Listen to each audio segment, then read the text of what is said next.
자, 오늘 말씀 제목을 한번 같이 읽어봅시다. 구원은 시작. 구원은 오직 하나님의 충만하심에서 나오는 것입니다. 자, 누가복음 우리가 읽은 이 누가복음 15장 탕자의 비유를 가지고 오늘 이 말씀을 여러분들에게 제가 잘 풀어서 전해드리겠습니다. 어렵지 않게, 그러나 굉장히 중요한 핵심을 제가 딱 여러분들에게 전달해 드릴 테니까 이 말씀을 잘 들어보시기 바랍니다. 여러분, 오늘 여기에 우리 예수님께서 우리에게 주신 이 탕자의 비유, 누가복음 15장의 비유는 이 예수님 자신이 우리에게 오셔서 하는 일을 종합적으로 잘 설명해 주는 큰 비유입니다. 성경에 여러 가지 비유가 많은데 이 탕자의 비유만큼 굉장히 이 종합적인 비유가 잘 없어요. 예수님은 이 아담이 다른 말로는 사람이라는 뜻이에요. 이 아담의 범죄로 망가져버린 이 하나님의 나라를 회복하시려고, 하나님의 나라를 회복하러 오신 우리 예수님, 이 당신의 사역을 설명하시려고 우리에게 주신 가장 종합적인 그림 설명입니다. 이게 탕자 이야기입니다. 이야기를 잘 보시면, 야, 사람이 왜 이렇게 됐는가? 우리 인간이 왜 이렇게 하나님 앞에서 망가졌는가? 우리의 삶에 있는 모든 이 어려움들은 왜 생긴 것인가? 그리고 이 어려움들을 해결하는 방법이 그러면 뭔가? 이런 것들이 여기 다 나와 있어요. 적어도 여기 4가지, 이 탕자 비유는 이 성경에 나오는 중요한 사상 4가지가 딱 거기 비쳐 나오는데, 하나는 하나님의 창조입니다. 하나님께서 인간들을 만드시고 창조하셨다. 하나님께서 이 사람들을 만드시는 이 창조의 얘기를 하나님이 주장하고 인도하신다 하는 얘기가 여기 깔려 있어요. 또 하나는 인간은 타락했다. 타락한 인간이 드디어 이 인간의 타락 때문에 이 불행한 인간 삶을 살게 됐다 하는 것이 이 얘기에 깔려 있어요. 그리고 또 한 가지는 하나님은 우리를 구원하시는 계획을 가지시고 그 구원을 위한 언약을 우리에게 주셨다 하는 것이 깔려 있고, 그 다음에는 마지막 이 종말, 이 마지막 말세, 이 말세가 하나님 앞에서 이 하나님 나라가 다시 회복되는 이 마지막 시간이 어떻게 구성이 되는가 하는 것들을 여기에 이 비유에 예수님께서 쫙 깔아가지고 얘기해놨어요. 이 비유 한번 탁 읽고 다 알 수 있는 사람은 없어요. 그러나 이 비유를 잘 보고 다시 깨닫고 다시 읽고 하다 보면, 이 비유 안에 주님께서 이런 중요한 내용들을 다 깔고 있구나 하는 것을 우리가 알게 됩니다. 자, 하나님께서 천지를 만드시고 온 우주를 다 만드신 후에 거기에 하나님께서 사람을 두십니다. 사람을 제일 마지막에 창조하시고 하나님께서 사람을 만드시면서 가장 정성을 들이시는데, 다른 것들은 전부 다 하나님께서 그냥 말씀으로 만드시거나 그냥 빚어서 쉽게 만드셨는데, 하나님께서 이 사람을 만드실 때는 흙으로 사람을 잘 빚으시고 거기에다가 하나님 당신의 생명을 불어넣으셔서 만드셨어요. 그리고 그 사람으로 하여금 하나님께서 이렇게 생명을 불어서 만드시면서 너는 나의 형상을 따라 지음을 받았다. 이렇게 하나님께서 완전히 모든 천지 만물 가운데서 이 사람을 격을 완전히 높이셔가지고 구별하셨어요. 그래가지고 하나님께서 이 천지 만물을 이 인간들을 통해서 다스리기를 원하셨어요. 사람을, 그러니까 이 사람은 하나님의 대리자로 이 우주 가운데 있는 거예요. 이 진화론 과학자들은 이런 얘기를 굉장히 싫어합니다. 그런데 하나님은 이 천지 만물을 만드신 후에 사람을 그 가운데 하나님을 대리하는 존재로 만드셨습니다. 이것이 하나님이 사람을 자기 형상을 따라 당신의 형상, 이미지업과 하나님의 이미지를 가지고 만드셨다 하는 말씀의 뜻입니다. 이게 그 뜻이에요. 그래서 하나님께서 천지 만물을 만드시고 거기에 사람을 하나님 대리자로 두셨는데, 그런데 그만 이 사람이, 이 아담이 악한 자, 이 사단의 유혹에 넘어가 버렸습니다. 창세기 3장 5절에 보면 이 사단이 사람에게 뭐라고 유혹을 하는가 하면, 야야 그러지 마. 너 왜 자꾸 그렇게 찌질하게 살라 그래. 너도 마음먹기 나름으로 얼마든지 너 하나님같이 될 수 있어. 너는 스스로 하나님같이 될 수 있단다. 너 그러니까 너 하나님 안 돼볼래? 하나님 해봐. 하나님 될 수 있어. 하나님이 하지 말라 해도 그거만 네가 탁 이길 수 있으면, 극복할 수 있으면 너는 하나님같이 될 수 있어. 하나님이 그걸 싫어하는 거야. 하나님이 그걸 싫어하기 때문에 네가 그걸 못 먹게 하신 거야. 그러지 말고 야, 니 하나님 되자. 니도 하나님 되보자. 사단이 그렇게 아담을, 인간을 꼬시니까 거기 살짝 인간이 넘어가 버렸어요. 아 그래, 내가 하나님이 될 수 있다고? 나도 하나님처럼 할 수 있다고? 그래? 그럼 내가 한번 하나님 되어봐야 되겠다. 나도 내 스스로 하나님 될 수 있어. 하나님께 의지하거나 하나님께 순종하지 않고 자기 스스로 자신의 하나님이 될 수 있다 라고 생각하는 것, 이것이 인간의 죄입니다. 그것이 인간의 타락이에요. 그래서 이 인간이 자기 스스로 하나님이 될 수 있다 라고 착각하고 생각하는 순간, 타락하는 순간 인간은 이제 더 이상 하나님에게서 오는 이 모든 하나님의 귀한 풍성함에서 오는 자원을 하나도 얻지 못하게 돼요. 내가 하나님이니까 이제 내가 살아야 돼. 자기 안에 있는 능력과 자기 안에 있는 자원, 그러니까 내 힘, 내 돈, 내 건강, 내 능력, 내 소유, 내 자식들, 내 힘, 이걸로 살아야 된다. 이렇게 되는 거예요. 그게 바로 아까 그 둘째 아들이 아버지 내 거 줘요. 내 분깃을 주면 알았어, 내가 살 테니까. 아버지 이제 봐봐, 내한테 자꾸 줄 생각하지 말고 다음 달에 또 주고 그 다음 달에 또 주고 조금 그거 하지 말고요. 한꺼번에 다 줘요. 내가 그거 다 가지고 내가 아버지가 살 거예요. 이게 바로 이 둘째 아들, 이게 바로 우리 인간의 타락을 보여주는 그 그림이에요. 그래서 내가 내 안에 있는 능력과 내 힘, 내 건강, 내 능력, 내 돈, 내 소유, 내 자식들 가지고 얼마든지 내가 내 존재와 내 삶의 안녕과 행복을 다 보장할 수가 있습니다. 자신 있어요. 내가 이제 하나님인데 뭐. 이걸 갖다가 성경은 교만, 이건 패망입니다. 이게 죽음입니다. 이것이 인간들에게 온 타락의 결정적인 모습입니다.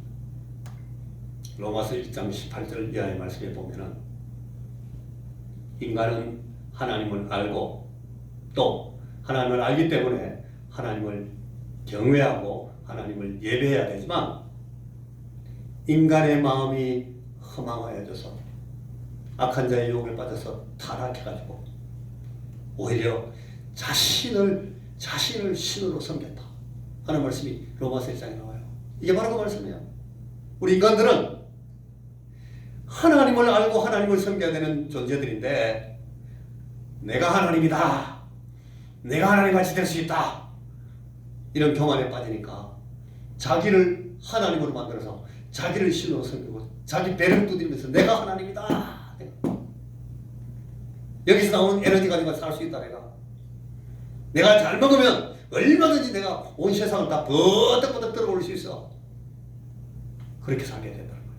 그게 우리 인간의 모습을, 절망적인 인간의 모습을 직접적으로 직시하게 만드는 그런 표현입니다. 이게 로마서 1장 18절에 나오는 말씀입니다.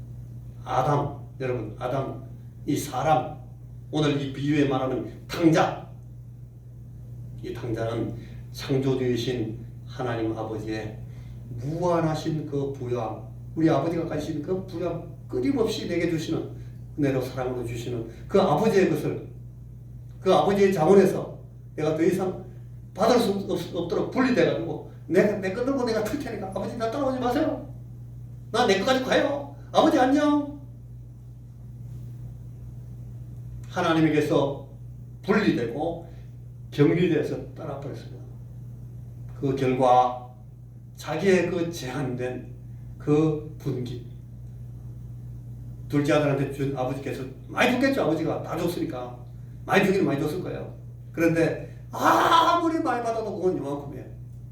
제한되어 있다는 거예요. 한계가 있어요. 조금 쓰다 보면 구멍 떨어져요. 별 수 있어요? 자기가 가진 자기만의 그 분기세, 자기가 받은 그 분기세에 딱 갇혀버린 거예요. 자기 속에 그것이 모든 것입니다. 내 속에는 이것이 전부 다입니다. 내 힘, 내 돈, 내 능력, 내 자식, 내 소유, 이게 다 요거 떨어지면 끝이에요. 이제. 그게 우리 인간들의 모습입니다. 창조주이신 아버지 하나님의 전능하심과 하나님의 그 영원하심. 하나님은 전지전능, 전지하시고 영원하신, 하나님은 무소부재하시고, 이 전능하심과 영원하심이 그 하나님의 그 무한하신 능력의 그 대표적인 표현이에요. 더 이상 이 하나님의 전능하심과 영원하심에 참여할 수가 없게 됐어요. 끊어졌으니까. 하나님과의 그 교제에서 이제 쫓겨났으니까. 우리가 떨어져 나와버렸으니까. 내가 하나님 되겠다고 튀어나왔어요. 더 이상 그 하나님의 풍요하심, 하나님의 그 충만하심에 더 이상 참여할 수가 없게 됐어요. 하나님의 그 능력과 지혜와 사랑에서 이제는 떨어져서 우리가 가진 이 짧은 능력, 우리가 가진 이 짧은 지혜, 우리가 가진 이 작은 사랑에 현저한 제한을 느끼면서 한계 속에서 살게 됐어요. 이게 인간의 모습이에요. 그래서 우리에게 결핍과 배고픔과 목마름과 아픔이 나타나는 겁니다. 인간들에게 드디어 이 고난이 나타나는 거예요. 그 둘째 아들이 멀리 나가지고 아버지한테 더 이상 연락도 안 되고 전화도 할 수가 없어요. 더 이상 아버지한테 돌아갈 수가 없어. 다 써버렸어요. 그러니까 이 둘째 아들에게 찾아온 그 결핍을 보세요. 그 안타까운 고통을 보세요. 이 결핍이 바로 우리 모든 인간들의 삶, 우리 인생들의 근본 문제를 설명하고 있는 내용입니다. 우리가 다 이 결핍에 갇혀 살게 됐어요. 자, 이런 아담, 이런 사람, 이런 탕자, 이 탕자로 사는 삶은 그 자체가 결국 그 본질이 결핍입니다. 부족입니다. 제한이에요. 금방 동이 나요. 끝나요. 굶을 수밖에 없게 돼요. 그게 인간이에요. 이 결핍으로부터 인생의 모든 고난이 오는 겁니다. 쥐염 열매조차 충분히 먹지 못하는 인생. 이 오늘 비유가 보여주는 그 그림이에요. 그래서 오늘 여러분 그 마지막 절에 24절에 그러잖아요. 이 아들은 죽었다 아버지가. 이게 죽음이에요. 이런 아버지와의 관계에서 끊어지고 떨어져 나간 이 인생, 이 탕자, 이 아담, 이 사람의 인생 그 자체, 그 본질적인 모습을 성경은 죽었다, 사망이다, 그렇게 설명하는 겁니다. 인간이 사탄에게 쏘아서 그 유혹에 넘어가면 사탄은 인간에게 지체 없이 죽음이라는 싹을 팍 던져줍니다. 사탄에게 쏘는 순간 우리 인간들은 바로 죽음을 받게 돼요. 죽음이 싹이에요. 죄의 싹은 사망이에요. 여러분, 죽음이 뭐예요? 죽음은 우리가 육신으로는 살아있으나 영적으로 죽었다, 그게 아니에요. 죽음이라는 것은 실제로 우리 모든 삶이 죽음의 권세 아래에 있다, 그런 뜻이에요. 우리 인간들은 사는 것이 아니라 죽음을 죽어가는 거예요. 그러니까 탕자, 이 아담, 이 죄인된 인간의 삶은 삶을 사는 것이 아니라 죽음을 죽는 걸 말해요. 죽음의 권세 아래서 삶을 조금 살다가 끝나는 거예요. 죽음의 권세는 즉시로 그 인간들의 삶에 고난이라는 증상을 만들어냅니다. 계속해서. 아버지를 떠나는 순간 이 탕자는 그때부터 사실은 시작된 건데 이 몰라요. 처음에는 신나게 써니라고 막 허락먹은 사람들은 몰라. 재밌어. 막 친구들도 많고 막 여자들도 막 잡기 좋아하고 막 하니까 막 술 사고 막 밥 사고 내가 한턱 낼게. 며칠 지나고 나면 떨어지는데 그것도 모르고. 죽음의 권세는 즉시로 우리의 삶에 모든 고난이라는 정상을 만들어냅니다. 여러분 마치 우리가 감기에 걸리는 순간부터 바로 열이 나네. 콧물이 나. 머리가 띵해. 막 온 관절이 막 쑤시기 시작하고 목이 따갑고 나중에 이제 막 콧물이 술술술 흐르고 똑같은 거예요. 모든 인간은 이 죽음의 정상을 경험하면서 날마다 살게 돼 있어요. 그게 인간의 죄 때문에 그래요. 인간 삶의 모든 결핍, 이 결핍을 극복하는 구원은 오직 그래서 다시 아버지에게서 받는 수밖에 없어요. 다시 아버지께 하는 수밖에 없어요. 다시 하나님의 그 충만하심에 참여하게 되는 수밖에 없어요. 하나님의 충만하심에서 이 모든 인간 삶의 결핍을 극복할 수 있는 방법은 나와요. 이걸 모르는 하나님 앞에 돌아오지 않는 거예요. 이걸 모르면 예수를 믿어도 계속 죽음을 살고 있는 거예요. 여러분 영생한다. 영생이라는 말의 문자적인 의미를 그대로 말하는 그건 여러분 오는 세상의 생명을 산다 그런 뜻이에요. 하나님의 생명을 산다 그런 뜻이에요. 영생이 여러분 이래 영적인 삶을 산다 혹은 영생이니까 끝없이 길게 산다. 그게 영생이 아니에요. 영생은 전혀 그런 뜻이 아니고 영생은 오는 세대 우리 주님께서 가지고 오시는 새로운 나라 하나님 나라의 생명 새로운 세대 오는 세상의 생명을 산다 그런 뜻이에요. 그게 영생이에요.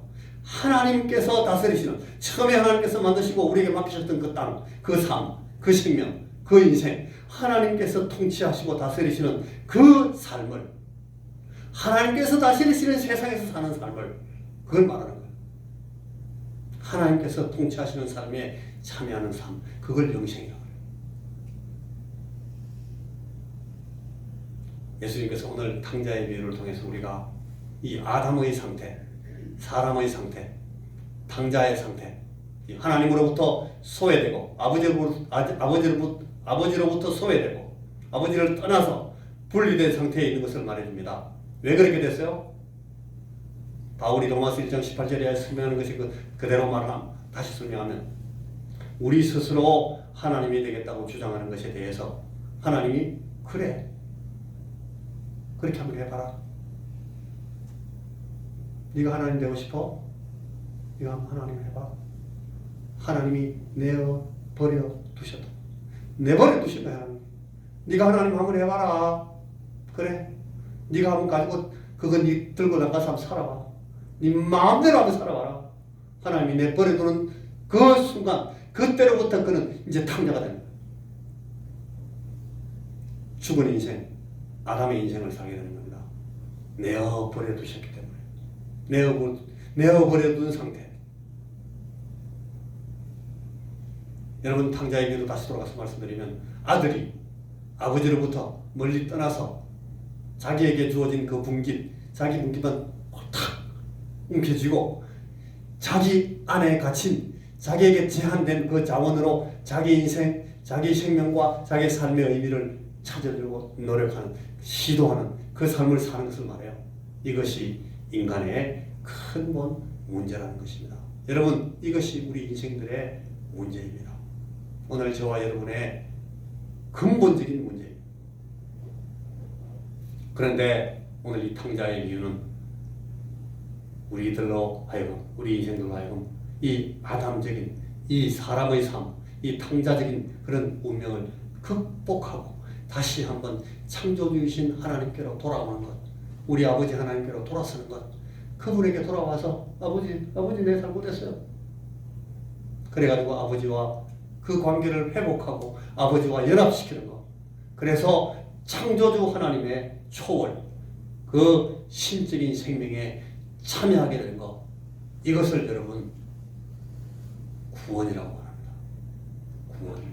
인간이 참으로 하나님의 생명에 참여하는 이 방법은 이 생명, 이 삶을 가져오시는 구원의 하나님, 우리 예수님 하나님, 이 하나님을 만나는 것입니다. 이 예수님을 만나는 것을 통해서 이 삶을 회복하고 복구하도록 하나님 우리에게 기회를 주신 거예요. 그래서 보내신 분이 예수님이에요. 그래서 오신 분이 하나님 예수님이에요. 예수님 하나님. 그분이 주시는 구원을 받아 누리는 것, 그것을 영생, 그것을 생명, 그것을 구원이라고 말합니다. 이것을 오늘 복음서에서는 늘 우리가 하나님 나라에 들어간다 그렇게 설명합니다. 하나님 나라로 들어간다. 하나님 나라를 회복한다. 우리가 하나님 나라로 다시금 들어간다. 하나님의 아들이 된다. 다시 하나님의 아들로 아들의 자리로 돌아간다. 그렇게 표현하는 것입니다. 영생은 아담적인 모든 이 결핍, 그걸로부터 나오는 모든 고난, 이런 것들로부터 전부 다 해방되는 것을 말해요. 그래서 하나님의 부요하심, 그 하나님의 풍성하심, 하나님의 그 충만하심으로 우리 안에 이루어지는 새 삶을 말합니다. 그것이 영생입니다. 이것이 신적인 삶이고 이것이 하나님적인 삶이고 이것이 영생입니다. 요한복음식으로 말하면 이걸 바로 영생, 다른 복음서 표현으로 말하면 이것을 하나님 나라 그렇게 말합니다. 오늘 여러분들이 잘 아시는 이 누가복음 15장의 탕자의 비유를 제가 다시 말씀드리는 이유가 여기에 있습니다. 이 구원, 이 영생, 이 생명, 이 하나님 나라, 이것들을 우리가 회복하는 이 복음 안에서의 삶, 믿음을 우리가 얻는 이 삶을 우리가 이해하고 제대로 누리기 위해서 우리가 오늘 이 새 벽두에 다시금 제가 이 탕자의 비유를 가지고 주의 복음을 설명해 드린 겁니다. 자, 우리는 오늘 여기에 나와 있습니다. 하나님의 초청입니다. 아버지께서 팔을 벌리시고 우리를 안아주시려고 우리에게 다가오고 계십니다. 아버지께서 가지신 그 풍성함과 부요함과 그 충만하심 안으로 오늘 우리를 부르고 계십니다. 아버지여, 나를 받아주옵소서. 내가 내 안에 제한된, 내 안에 한정된 이 아담적인, 이 사람적인, 이 탕자적인 삶에서 이제 완전히 지쳤습니다. 하나님, 나는 굶주리고 나는 헐벗었사오니 아들들 면목이 없습니다. 아버지, 나를 한번 다시 받아서 품꾼이 하나라고 세워주십시오. 품꾼이 하나 정도로만 좀 봐주십시오. 이렇게 할 때에 하나님 말씀하시면 아니다. 무슨 말이냐? 너는 내 아들이다. 너는 죽었다가 다시 살아온 내 아들이 아니냐? 내가 너를 받아주지.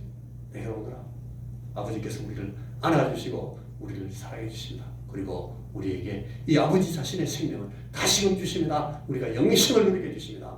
우리가 하나님 나라에 들어가서 하나님 나라를 누릴 수 있도록 하나님의 그 풍성하심과 하나님의 그 충만하심을 우리에게 허락해 주시고 다시금 우리가 아버지 하나님의 생명을 누리면서 살게 해 주십니다. 이것이 구원의 생명입니다. 오늘 하나님께서 우리에게 주시는 생명, 영생, 구원입니다. 오늘 우리에게 이 구원의 생명이 넘치고 이 새해가 하나님 앞에서 우리가 이 구원의 생명을 풍성하게 누리면서 나가는 그런 새해 아름다운 2023년이 되기를 주님의 이름으로 축원합니다. 기도하겠습니다.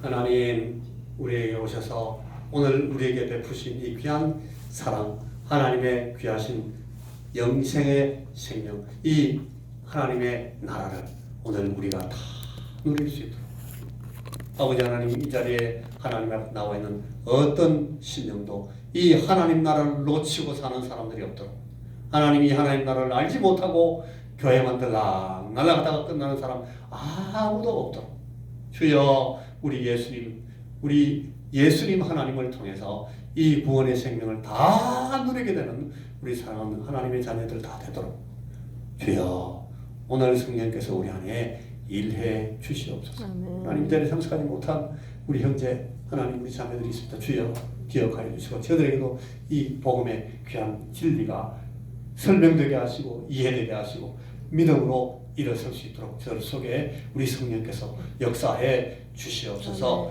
예수님 이름으로 기도하옵나이다. 아멘. 아멘.